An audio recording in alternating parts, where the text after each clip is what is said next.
ایک ہفتے میں یہ دوسرا ٹیلی فونک رابطہ ہے وزیراعظم شہباز شریف اور ایرانی صدر مسعود پزشکیان کے درمیان۔ 1 گھنٹے سے زائد ٹیلی فونک رابطہ ہوا، بات چیت کی گئی اور خطے میں کشیدگی اور امن کی کوششوں پر یہ تبادلہ خیال کیا گیا ہے۔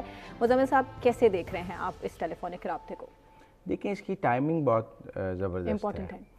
کل 4 ملکوں کے وزرائے خارجہ پاکستان پہنچ رہے ہیں۔ پاکستان ٹریک ٹو ڈپلومیسی کر رہا ہے، ایران کے ساتھ رابطے میں ہے، اور پاکستانی جو ٹینکرز ہیں وہ اسٹریٹ آف ہرمز سے گزر کر تیل بھی پاکستان پہنچا رہے ہیں۔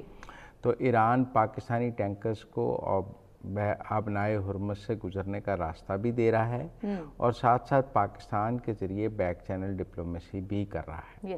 ایسے میں وزیراعظم شہباز شریف کا مسلسل ایرانی صدر کے ساتھ رابطہ ہے اور وہ ایرانی صدر کے ساتھ بات کر رہے ہیں، جو امریکی شرائط ہیں، جو ایرانی شرائط ہیں، اور کوشش کی جا رہی ہے کہ کسی طرح فریقین کو ایک میز پر بٹھایا جا سکے۔ میرے خیال میں یہ ایک بہت ہی اس کی ٹائمنگ بہت زبردست ہے، اور اس موقع پر جو ہے انہوں نے ٹریک ٹو ڈپلومیسی کی بھی بات ہوئی ہے۔ ویسے میں آپ کو ایک بات بتاؤں، آج میں دیکھ رہا تھا ویڈیو، مسعود پزشکیان تہران میں شاپنگ مالز میں پھر رہے تھے اور لوگوں کو مل رہے تھے، تو وہ ایک بڑے لائیولی اور پبلکلی ان کو پسند کیا جاتا ہے ایران میں۔ لیکن اوورآل جو ایران امریکہ جنگ ہے، اس میں آبنائے ہرمز کی بندش اپنی جگہ ایک مسئلہ پوری دنیا کو درپیش ہے۔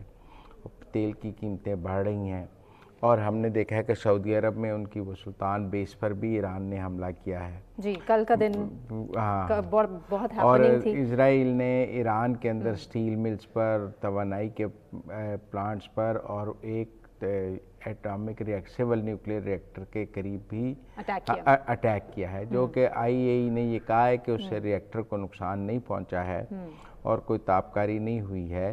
لیکن اگر ڈونلڈ ٹرمپ صاحب نے 6 اپریل تک ایران کی توانائی کی جو سینٹرز ہیں ان کو نہ کہا تھا، تو اسرائیل نے ان پر حملہ کر کے وہ ڈونلڈ ٹرمپ کی اس بات کو نگیٹ کیا ہے۔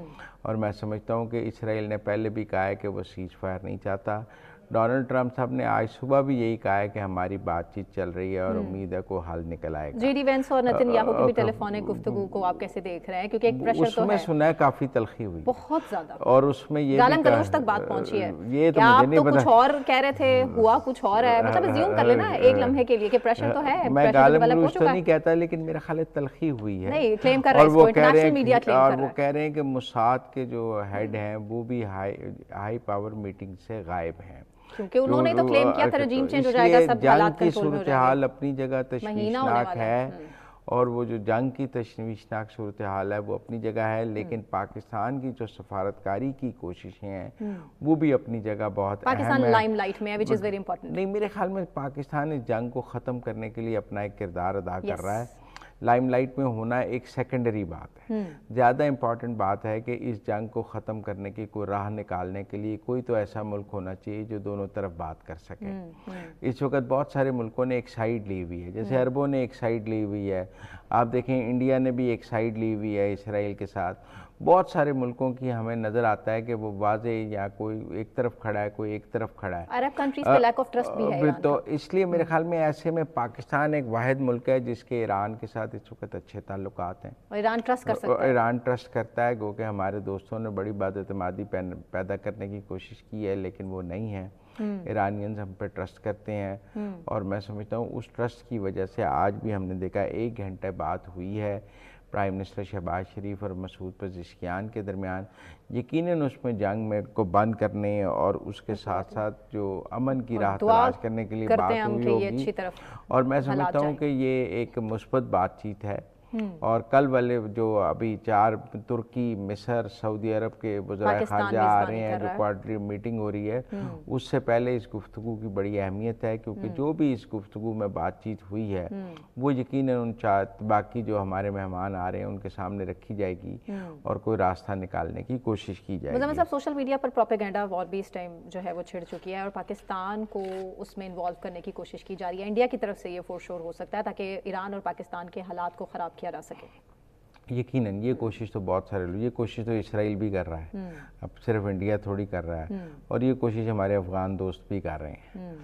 تو ویسے یہ کوشش ہمارے پی ٹی آئی کے دوست بھی کر رہے ہیں، لیکن ایران نے جواب دے دیا اس کا کہ اس طرح کی خبروں پر کان نہ دھرے۔ کل ایرانین ایمبیسی نے اس حوالے سے ایک فیکٹ چیک بھی جاری کیا تھا کہ یہ تمام پوسٹیں جو ہیں وہ جعلی ہیں، فیک ہیں، اور ان میں کوئی ایسی حقیقت نہیں، صداقت نہیں ہے۔ اور میں سمجھتا ہوں ایرانینز نے کو اندازہ ہے کہ ان مشکل حالات میں پاکستان وہ ان چند ممالک میں ہے جو ایران کے ساتھ کھڑے ہیں، جنہوں نے امام خامنائی کی شہادت پر افسوس کا اظہار کیا ہے، جنہوں نے مجتبیٰ خامنائی کو مبارکباد کا خط لکھا ہے، جنہوں نے UN سیکیورٹی کونسل میں ایران پر حملے کی مذمت کی ہے۔ تو پاکستان کے کریڈینشلز میرے خیال میں ایران کے سامنے واضح ہیں۔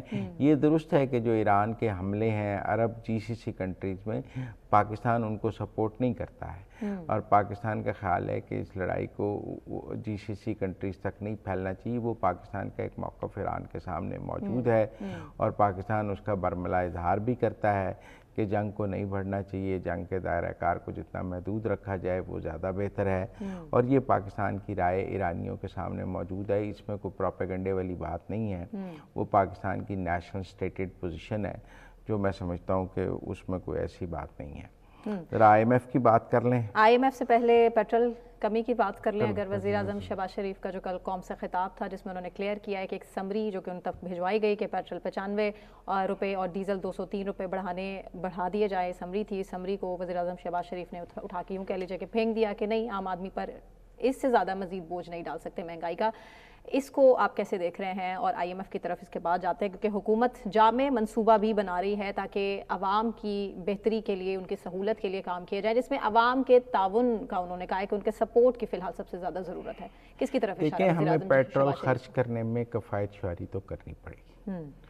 ہم کوئی بہت لامحدود جو ہے آئل نہیں رکھتے ہیں، اور ہمارے کوئی فارن ایکسچینج ریزروز بھی اتنے زیادہ نہیں ہیں کہ ہم مہنگا تیل خرید کر لوگوں کو روپوں میں دیتے رہیں۔ سوال قیمت کا نہیں ہے، سوال یہ ہے کہ خریدنا ڈالرز میں ہے، بیچنا روپوں میں ہے۔ اتنے ڈالرز نہیں ہیں کہ آپ مہنگا ڈالرز میں خرید کر روپوں میں بیچیں، چاہے مہنگا ہی بیچیں یا سستا بیچیں، وہ بات کی بات ہے۔ بیچنا تو روپوں میں ہے، خریدنا ڈالرز میں ہے۔ جو سب سے بڑا مسئلہ ہے کہ ہمارے فارن ایکسچینج ریزرو جو ہیں وہ لیکویڈیٹ ہو جائیں گے۔